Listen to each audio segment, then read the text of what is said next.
Graveyard Carz resurrects the rarest Mopars ever made. And this season, we changed everything. We brought in brand new team members, raised the bar for quality, and streamlined restorations. Setting out to restore 4 classic Mopars: a 383 Cuda, a 340 Cuda, a 440 6-pack Challenger, and a 426 Hemi Charger. I hear a Gregorian chant. A Gregorian chant? The only question was, would the new team be up to the challenge? What is wrong with you? This looks exactly like you were too lazy to turn your gun the other way. Quickly coming together, they navigated the obstacles of combining original equipment with aftermarket parts. I'm really proud of the team this week. They did a phenomenal job. And with the introduction of our newest ghoul, Dave Ray, He's kind of a mini-me, which the world needs more of. the 383 Cuda was delivered after a grueling 4-year wait. Oh my God. Well, when I saw that thing coming around the corner there, it was just couldn't believe it. Oh my God, it's just gorgeous. But the 340 Cuda was a troubling story. When the engine was fired for the first time, something went terribly wrong. And no matter what the team tried, a solution could not be found. What the f*** this happened? After the engine was sent to the machine shop for diagnosis, a large amount of sand was discovered inside the block. They had suspected that maybe somebody had actually poured sand down the engine. So the real question is, who had access to the engine? Who had something to gain by it failing? Who had the motivation to sabotage it? The engine was repaired, reinstalled, and the 340 Cuda was completed. Through the turmoil, one thing became clear. The new team was exactly what we needed. Anything you want. Milkshakes. No.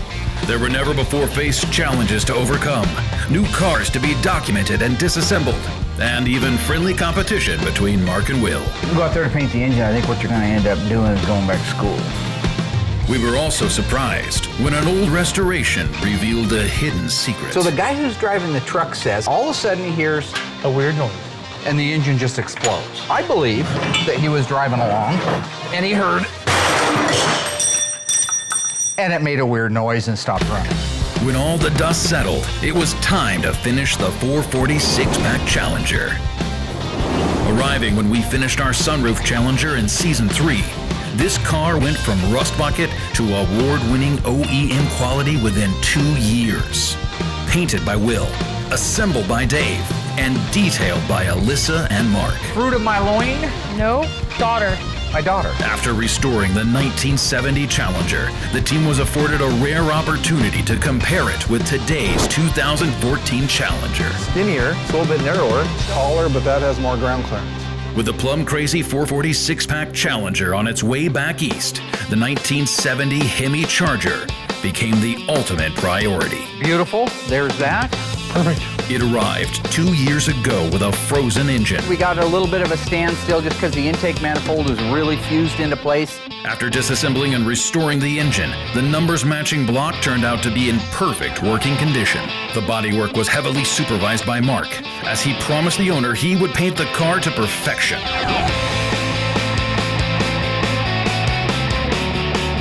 After detailing and installing the engine and Dana, the car came together very quickly. Awesome. Beautiful seat. With a near-wiring disaster carefully sidestepped, the Hemi Charger is finally ready for the last steps of its restoration.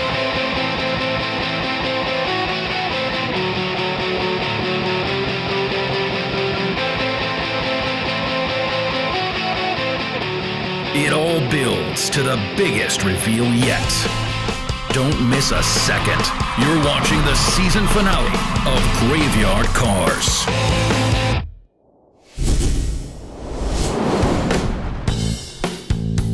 Getting ready to do the blackout on the front end of the 70 Charger RT. I'm gonna get the boss because I want to make sure I get it done right, just like they did back in the factory. Oh, good, good, good. You're ready to do that? Yeah. Nice. Yeah, just make sure I got her taped off pretty decent. So remember now, this is crazy, but the way they did this is these cars were gonna need to go higher. They were coming down an assembly line and they were already built out. Now, if this was really 1970, all the wiring harnesses would be in place, everything would be in place, and we're about to bomb it all black. But Gotcha. I can't bring myself to do that, but the point is everything on the front of the car is supposed to be black, from this kind of a pitch. So what we want to do is raise the car up to emulate as though we were down in a pit and the car was rolling over our head like we were going to drop the oil out of it. That guy is down inside that pit and he's shooting up at an angle like this, a very natural angle, whatever that would be. Gotcha. That's the angle that this blackout should be, something to that effect. Okay. Yeah, I always knew that the cars had the blackout on the front end because, you know, others that I've worked on and stuff, and you see the runs and stuff, and they're just kind of poorly done. I didn't know until talking to Mark that there was an actual guy standing in the pit while the cars were coming down the assembly line with a gun and just shooting it down. And so it gives you the idea of, like, now I know why all that paint seemed like it was in an angle, because it wasn't all painted really nice and neat. So, you know, that's what you get. You talk to the Mopar master, and you get the Mopar answer. These guys were animals. I mean, on the assembly line, you had to black that out before all the rest of the stuff went in the front end of the car. What they didn't want you to be able to do was to see body color showing through the grill. Like in our 70 Charger grill, that's a wide open grill with a bunch of little teeth in it. You could see body color. They didn't want that. So the last thing on the way off the assembly line was to black out the front of the car. But they didn't do it like you and I would do it, where we just go over, let the car down to eye height, mask everything off really nice, scuff it with a Scotch-Brite. They didn't do any of that, so we're not going to. We're just going to emulate the look of it. And so there's your angle. Gotcha. And carry that all the way up. These are the finer points of detailing that are kind of fun. Yeah. And it's cool because if you go out back and you look at any of the cars that are missing bumpers that haven't been painted or wrecked or been worked on, yeah, you'll see that same pattern where, like, you see how automatically you don't have any paint right there? That's natural, because you aren't shooting straight into it. So he's got a gun, so he's just hitting it hard because it's on its way moving. He's got Colombian gold all over the place. He's blasted. It's 4 o'clock. It's time to, you know what I'm saying? Yeah, he says, he's already been spraying this crap all day without a mask, so he's done. Oh, yeah. Yeah, it turned out good. You know, you can see the good angle. You can still see some burnt orange, you know, around the black and stuff. So it seemed like once you drop it down, you can kind of see the way it looks. I'm like, well, that's the way they look. With the front interstructure blacked out as per OEM specs, I am going to walk away and let Dave take over from here on our Charger. We got our panel back from Will. He did a fantastic job painting our rear panel. What we did was we had to take that coating off of the aluminum. That was really fogging the aluminum, and in order to polish it, you have to remove that coating. And it's kind of a grueling process, but we were able to get the coating off, get the aluminum polished. Will was able to tape off our aluminum and repaint our panel semi-flat black. So now we're gonna put our body tags on, and we're gonna put our clips on and put it on the car. So we'll start with our body tags. As you can see, our old ones were in pretty bad shape. They were all pitted and looked terrible. And the way these work is these are actually pressed on from the factory on that rear panel. And to replace that rear panel is very expensive, and trying to find an NOS one is almost impossible, and it would be way too expensive. So what we did was we got the replacement body tags here. As you can see, they're pin style. So what we'll do is we got some of these little locking retainers here, and we're gonna put them on with those, and then we'll trim this backside as needed to make the clearance for the rear panel. All right, so we're gonna lay our tag in there, and we're gonna make these little dudes fit. And these things just kinda, doesn't help when I got them in my mouth. These things kinda just slide on there, and as they slide on, they kinda bite the pin and hold it in place. So we'll just keep pressing those in there like so. Take a look at our panel there, and voila, there's the Charger.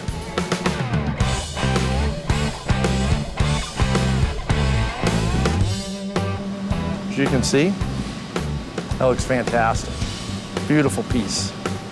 So now we're gonna start by putting our clips on there. They're one of those one-off clips that are really hard to duplicate. These just kind of snap in underneath the lip there. And what's nice is they give you this adjustment. That's why they're just kind of a one-off style pin.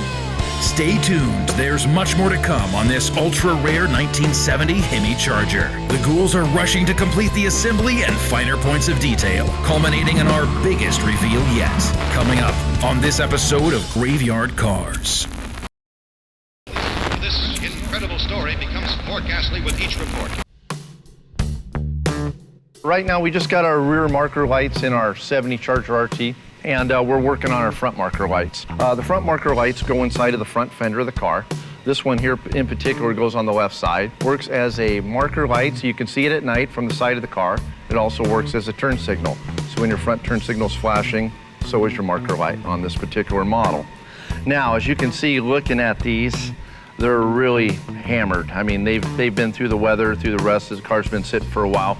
All these screws are all rusted out. These 2 screws here actually hold the actual marker light lens in. It's just pitted, it's just terrible.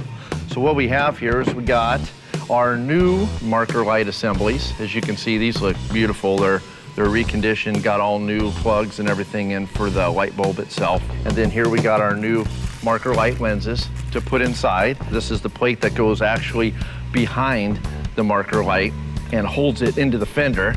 And then these 2 little nuts go on there and hold those on as well. So as you can see, there's undercoating on there and a lot of road grime and everything else. So I'll actually hot tank these, and then I will actually use some stripper and take all the stuff off and try to retain that galvanized finish so it looks all original.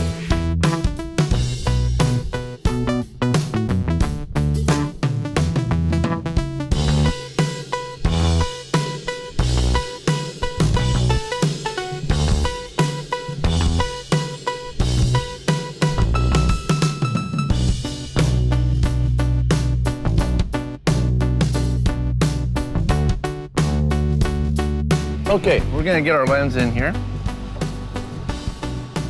It fits pretty good. I get our cover on the back, and our cover is marked top, so you know which way it goes on. Okay, put her up in there. Get our new nuts on there like that. Got a pretty nice even reveal all the way around. That's what you want to get. A lot of times it's not gonna be exactly perfect because it's an aftermarket part. So for the most part, this has got a really good reveal. Okay, well that's 1 part down and another probably 1,996 to go. We're getting closer. So right now we're getting ready to install the front bumper assembly on our 70 Hemi Charger. We got my main friend Mike here's going to give us a hand because this thing weighs about 9 tons. It does, yeah. You're going to do the muscle like stuff. a third of the big car. Feller. Mike always handles all the muscly stuff for me. He's the man. Okay, you're gonna want to watch a lot of different things, like up here, in there, out there. Try to get down like this. A little bit more, Mikey. In. Got it. Just 4 main bolts that hold the bumper brackets to the frame rails. Yeah. Yeah, there's a lot to the front end. A lot of pieces to that. Yep. Okay, so now all we've got left is to finish dialing everything in. That means we're gonna have a little shim here, a little shim there. You're gonna have a bracket that you need to slide in, tighten down, but for the most part, that's there. So we're gonna put the valance on it next. We'll put the turn signal indicators in, finish dialing in the bumper, and this thing's ready to go. Do you know anything about, looks like some confirmation for my dad to throw out pitch for the M's? No. I haven't heard anything about this. Let's go ask. So apparently my dad is gonna be throwing out the first pitch for the M's game. I'm really nervous for him because I don't think he's done anything athletic in like the last 10, maybe 15 years. Hey. Do you know what the part number is for the correct drive shaft for a 383, 426 Hemi, or 440 with the big yoke, or 70 Barracuda? Sure don't. 2883, 636. Okay, real quick. Shoot. So I got an email about you supposedly pitching the first pitch for the M's first game? Yep. Oh, so you know about this? Is this something you want to do? The mayor's office called and asked if I would be willing to throw out the first pitch at the Eugene Emeralds baseball game. Eugene Emeralds are a minor league team owned by the Chicago Cubs. They're over in Eugene, right next to where the Oregon Ducks play at Autzen Stadium. One night out of the year is Springfield night, and they always ask for an honorary member of the town. They probably asked Clint Eastwood because he did work at Weyerhaeuser for a while, and he's on the list as one of the most famous people. My guess is he was busy. You know, he's got a lot of things going now that he's a director. Throw out the first ball, the big game, you know? I figure next year I'll probably be performing halftime at the Super Bowl, so. Oh, you doing what? Huh? What would you do? Probably just like a reciting of maybe one of these books, you know, all Rain Man like. Okay, well, that's awesome. I'm nervous for you, so I hope you're gonna like practice or something, because I don't know if you saw 50 Cent recently when he did the challenge to throw the baseball out. 2 quarters through a baseball out? No, Dad, I forget how old you are. 50 Cent. You should look him up on YouTube. He failed. I feel like this is gonna be you. 50 cents is a businessman. It's a noun, it's not a human. He failed. You should see his pitch. It was terrible. And I feel like that's gonna be you, and I'm worried about you. So like, I think you should talk to Will. He has lots of kids, he's got like 10 kids. Probably has a baseball bat, baseball glove. You think I need to practice to throw a pitch? Yeah, Dad. Definitely. All right, well, have him take out an insurance I'll policy practice on his with you. left hand. Take an insurance policy out on yours. Because when I blow the ball across your mid at about $1.20, I think you're gonna be thinking a little differently about it. Dad. Get the reference Stupid. camera, boy. 50 Cent. I don't. Why would you name your kid after change? To address the very most asked question in the history of graveyard cars ever, where is Holly? Je m'appelle Jante. She joined the French Foreign Legion. She's been here all the time, or she is in the Federal Witness Protection Program. The answer coming up after the break. This station will remain on the air day and night. So after 14 million questions on our Facebook page as to where is Holly, the answer is D. None of the above. What's your obsession with Holly? Get over it. She was here in season 3. She was our research assistant. That's it. Everything's gonna work out. Y'all need a doctor, man. That's messed up. They're coming to get you, Barbara.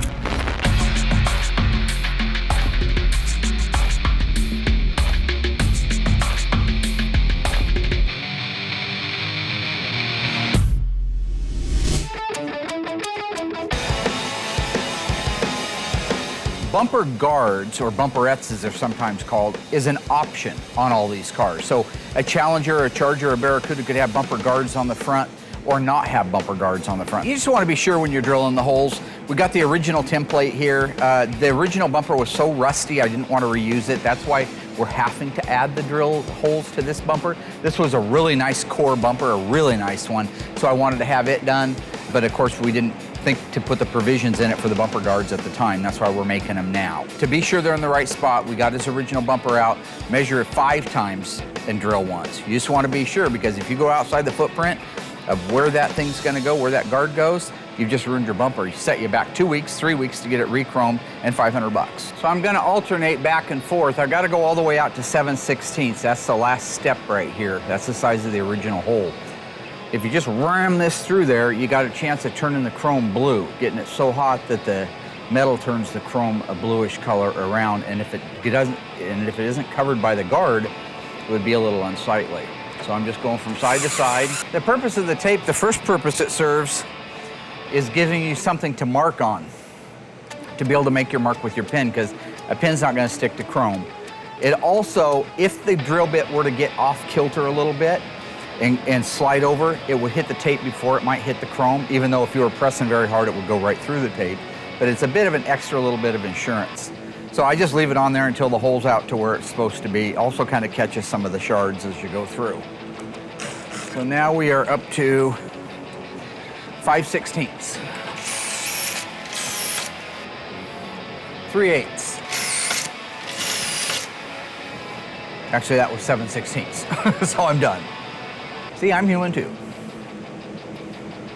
Pull that back, and there is your OEM appearing factory hole awaiting the bumper guards. It's pretty good. Now there's a left and a right, so figure out which one. You can't tell by looking. You hold it up there, one sort of fits and one doesn't.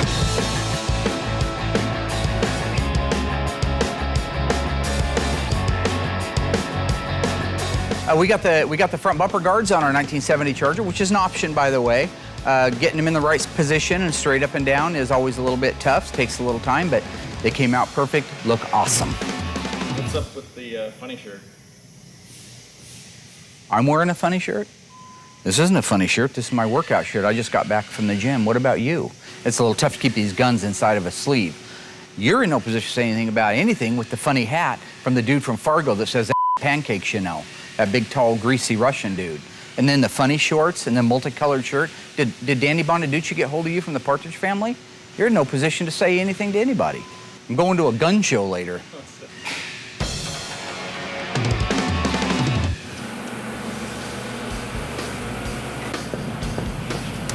Did You really just not? Do you have a baseball glove and a baseball? I figured Will would be the best person to help coach my dad. He's been a coach for basketball, a coach for baseball. I mean, he has like 10 or 12 kids or something. So I got like 5 kids. I got all that So you have one in your car? in the trunk. I saw his trunk open the other day and I saw like every sports ball known to man in there. I think there was baseball, football, golf ball, wiffle ball. So I figured he'd be the perfect person in the shop to go to help. You should go get it. Did you see your ball and glove? Yeah. You know my dad's throwing the first pitch for the Imps, right? I heard a rumor about that. What do you think about it? Your dad's not the most athletic. That's what I said. We need to help him out. What are you gonna do? You're not athletic. Cheerleader for you guys. Right? This incredible story becomes more ghastly with each report. The unburied dead are coming back to life. What we're working on here is our splash guards for our 70 Charger RT. This is the original one that came off this car, and as you can see, it's got a lot of rust in it. You can see right through it. It starts to get really weak right here. We had some new ones upstairs that I went and grabbed, but it turns out they're for a 68 Plymouth B body. And the difference you can see between the two, our friend Tony we were fortunate enough to get a good set of used ones from him that I detailed out and painted black. But this is the 1970, this is a 68 B body. The difference, they're exactly the same except for right here where the actual fender tab mounts to the splash guard. You can see the 70 model has a little tower on it that takes up that slack, and this one here's a little bit lower. So this little tab here is what this has got a bolt to right here. So with that tower, it meets up nice and flush. Without it, we'd be about 1.5 inches too short. Purpose of the splash guard is it goes inside your inner fender well there, keeps all that dirt, debris, and all that stuff from going inside your door jamb and eventually inside your car. Again, these are plastic, so you don't want to hit them too hard. So we're ready to start putting her in. That's it.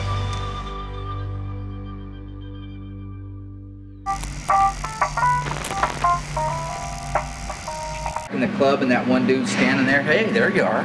He's doing the head off. Did I see that commercial? Silverberry. Yes, I've seen it. I wish you didn't just reenact it for everybody. Let's get a slate. I was coming over here to give you a slate. Oh, okay. Right? Yes. Yep. Okay. So let's rock. Poop it and doop it. And go over continuing guard, half-wit, brain dead, and monkey spider bite. Monkey spider Bite. Boo, boo, boo. Boo, boo, boo, boo. Boo. I got the power.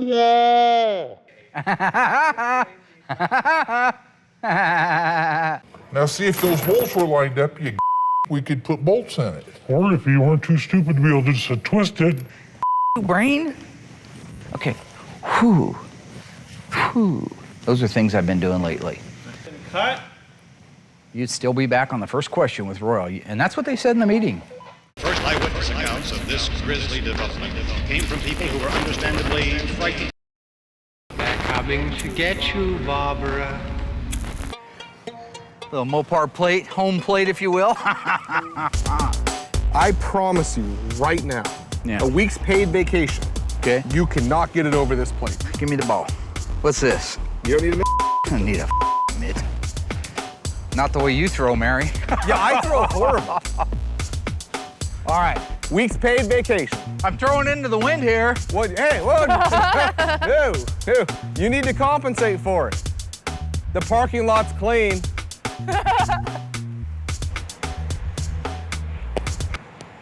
That's a week's vacation. Where's my? It was 2 inches from the plate on my first throw. Okay, that's fine. You want another try? That's one throw in 35 years. Well, if that was for real, I'd have done it a little differently. Throw the ball, Yolanda.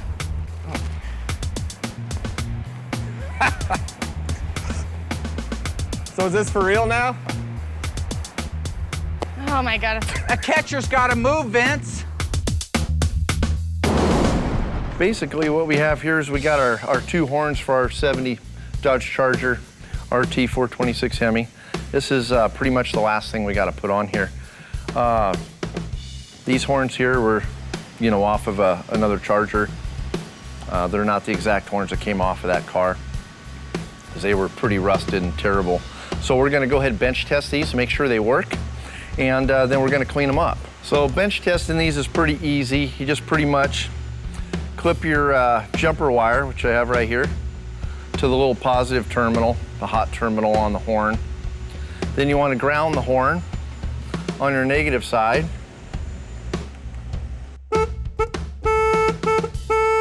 right, this one's good. Make sure we got a good connection. I think this one's not a keeper.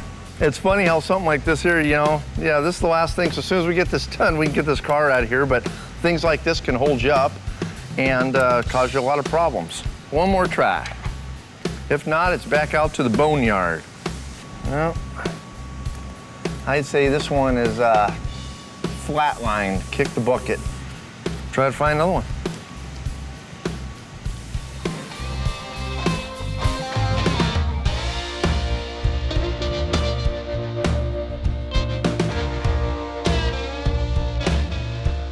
Okay, we found a horn here. So we're gonna give this one here a test, and hopefully this is our answer right here. All right, so we'll give her a whirl here. Keep our fingers crossed, say the little badoogie.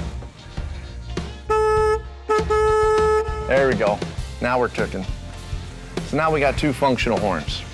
So now it's just the art of cleaning them up.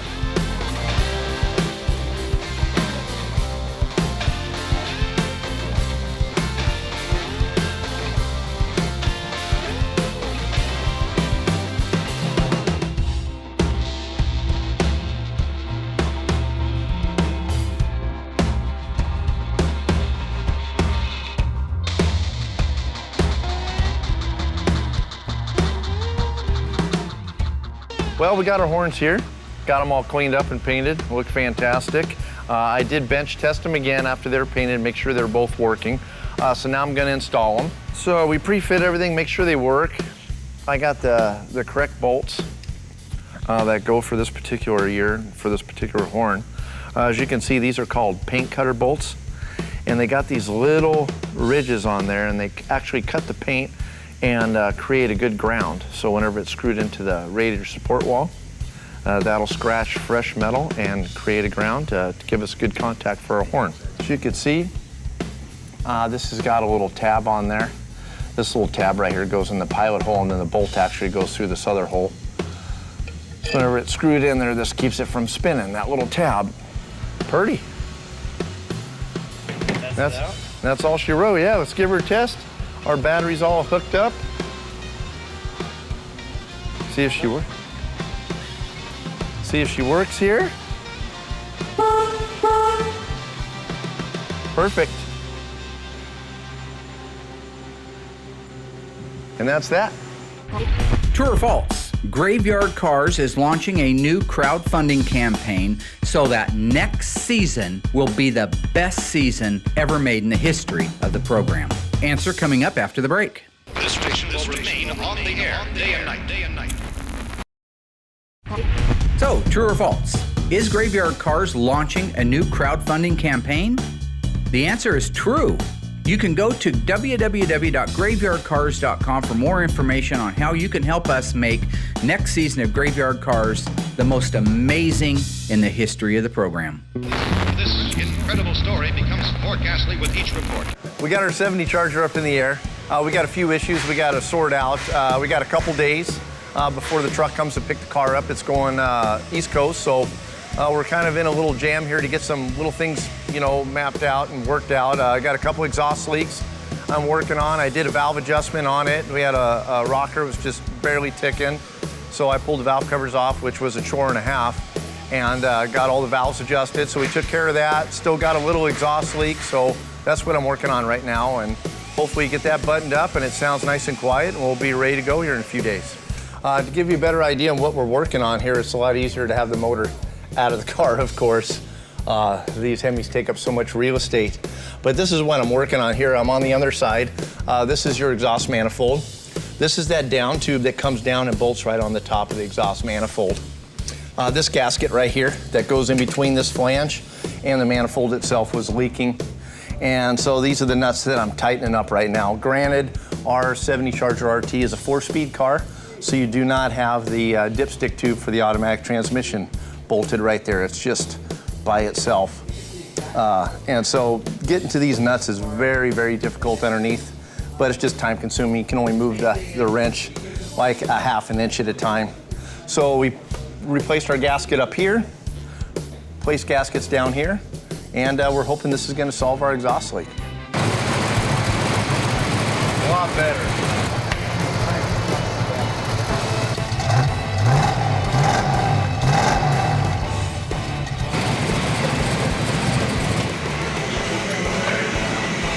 Gotta love my job. I got the best job in the world. Dave. Hey, Liz, how's it going? Good. What are you up to? Wow, that Charger looks so beautiful. Oh, doesn't it? Yeah, it looks like it's almost done. It's close. It's What right do we have there. left on it? Matter of fact, just some decals, I think, is all your dad's gonna put on. Oh, really? Yeah. What we want to look for here, it shows paint reference codes, interior review, chassis, engine compartment. It'll kind of go through here. You got factory labels and sticker reference. So you're going to be in section 16. Just go maybe decal by decal? Exactly. Figure it That out? would be the way to do it. Yep. Slow, but That's more your I still dad's. do it right. Yeah, your dad's department. He's the decal master. So I have all the decals ready to install on the Charger. I just need to go and grab my dad to make sure that I have them in the right place.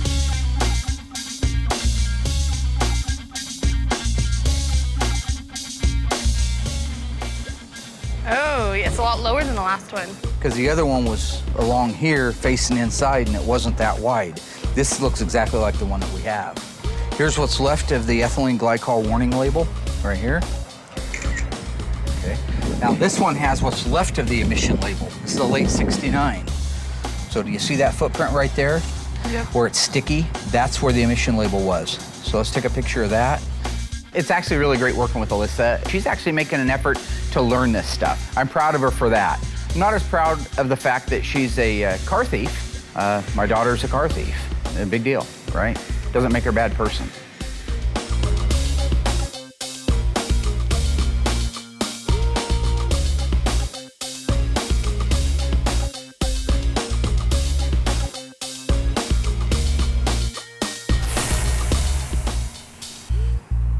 Who are you looking at? The other bases. There's no basis.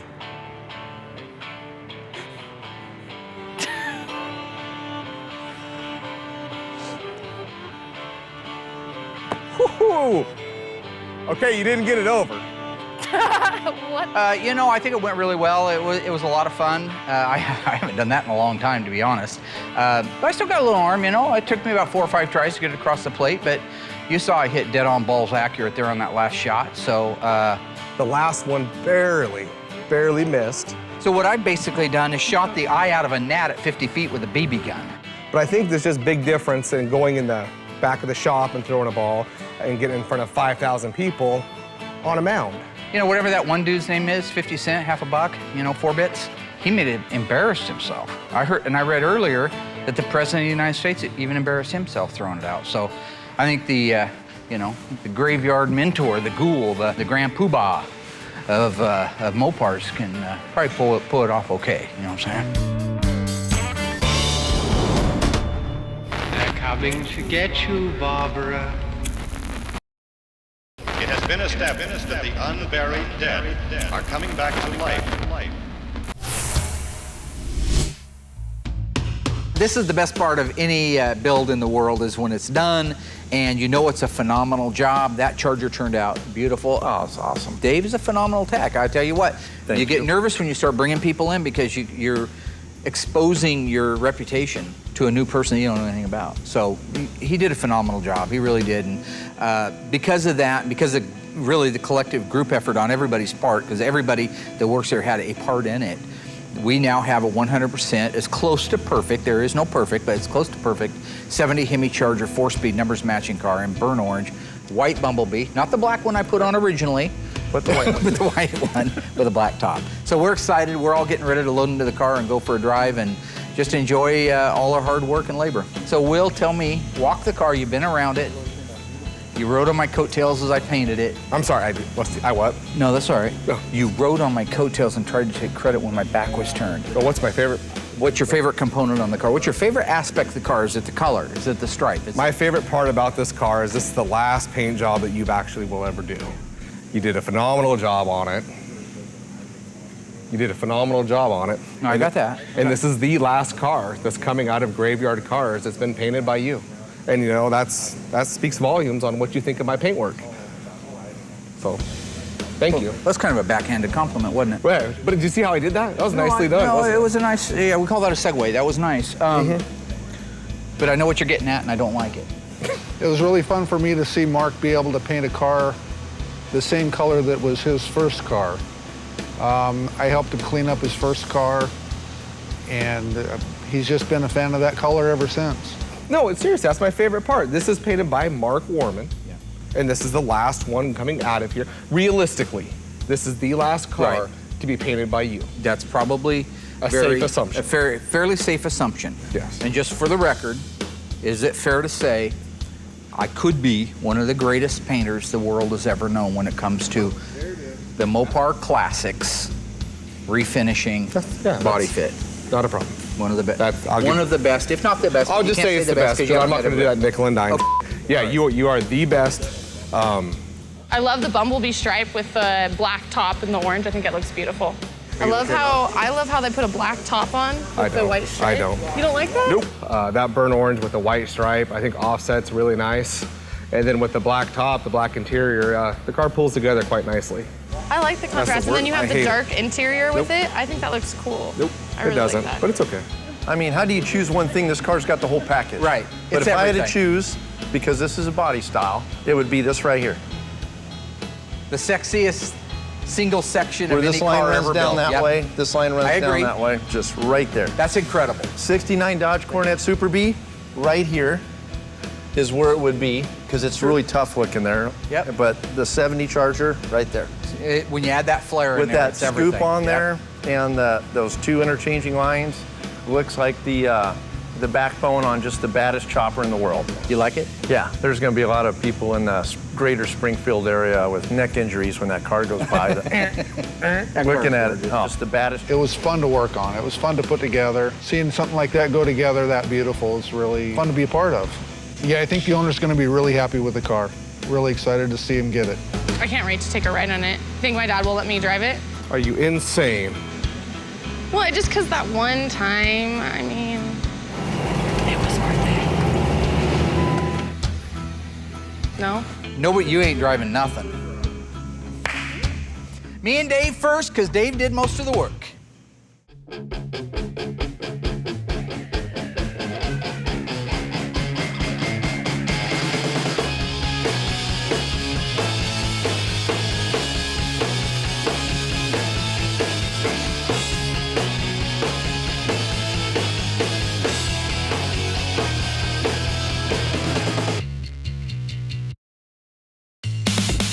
Being a big fan of the show and seeing the amount of cars that were coming out of the shop before, and now the amount of cars that are coming out of the shop, it's really awesome to be a part of that. The quality of the work's phenomenal, and to see the number pick up, it's even better. The car came out really nice. So I think the fact that 4 or 5 cars left, I think we're heading in the right direction. Everybody's hard work, their attention to detail has really paid off this season. With our beautiful 426 Hemi completely done and ready to go, we're gonna head over to the baseball field and see what kind of magic the Iceman can do. As I've said many, many times before, this is not the end. We are today, we are tomorrow, we are Graveyard Cars. This is what we do.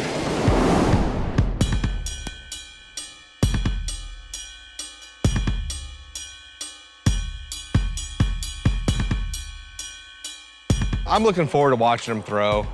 We've been practicing the past couple weeks. In the back lot, he looks pretty good, you know, but being on a mound in front of a couple thousand people, I don't know. But we're pulling for him. So tonight's Springfield's night for the Eugene Emeralds, which was our local semi-pro baseball team, the Emerald M's, and I think they're the Eugene M's now. So they asked us to come over and have me throw out the first pitch, so I've been working a little bit on that. I think I got that down. Hope I'm not gonna embarrass us too bad. I mean, I think that he's gonna do okay because he practiced, but I'm still nervous. I have no idea what he's gonna do when he goes out we don't there. have a mound What at if he the does shop? a That's the stupid problem. dance move, or We what don't if have a he, like, mound. what is he gonna do? I mean, I have some concerns. And I was gonna punch Sluggo, their mascot, out. You know, I was gonna warm up his ribs a little bit. No. You're gonna get down. No, I got a bad back, so I'm trying to say. First, we'll probably do the national anthem, you know. Always cover my heart.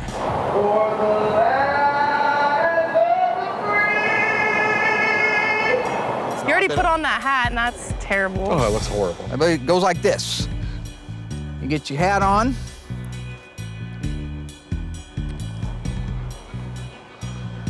Don't ever do that with your lip again.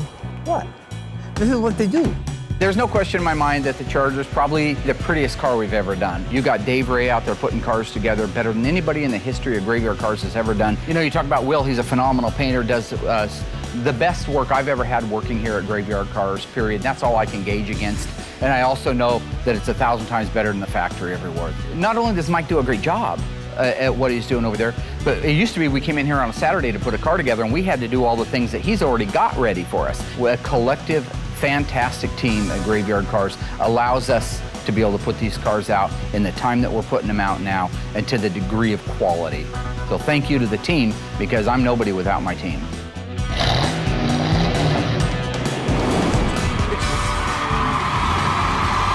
Holy moly, guys. Oh, too late to back out now.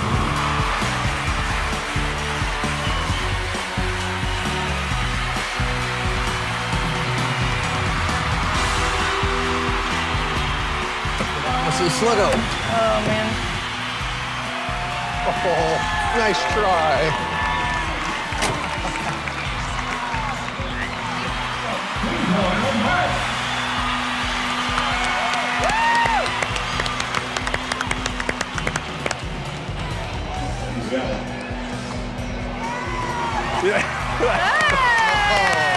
All right.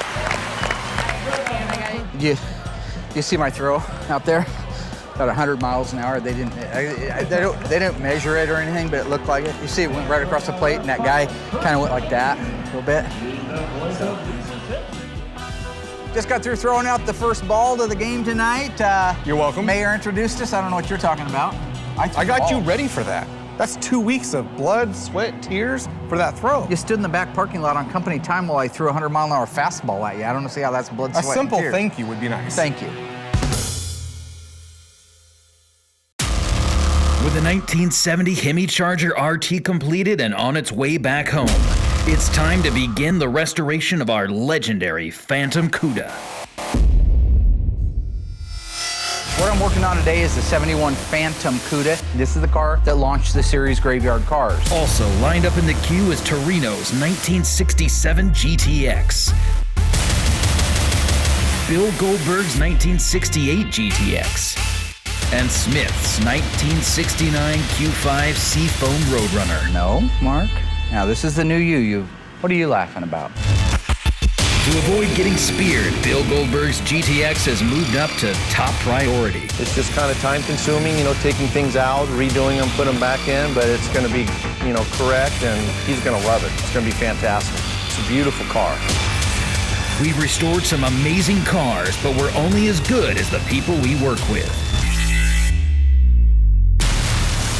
We're hard-working, blue-collar, classic muscle car restorers with the motto, it's Mopar or it's no car. We are the new Graveyard Cars.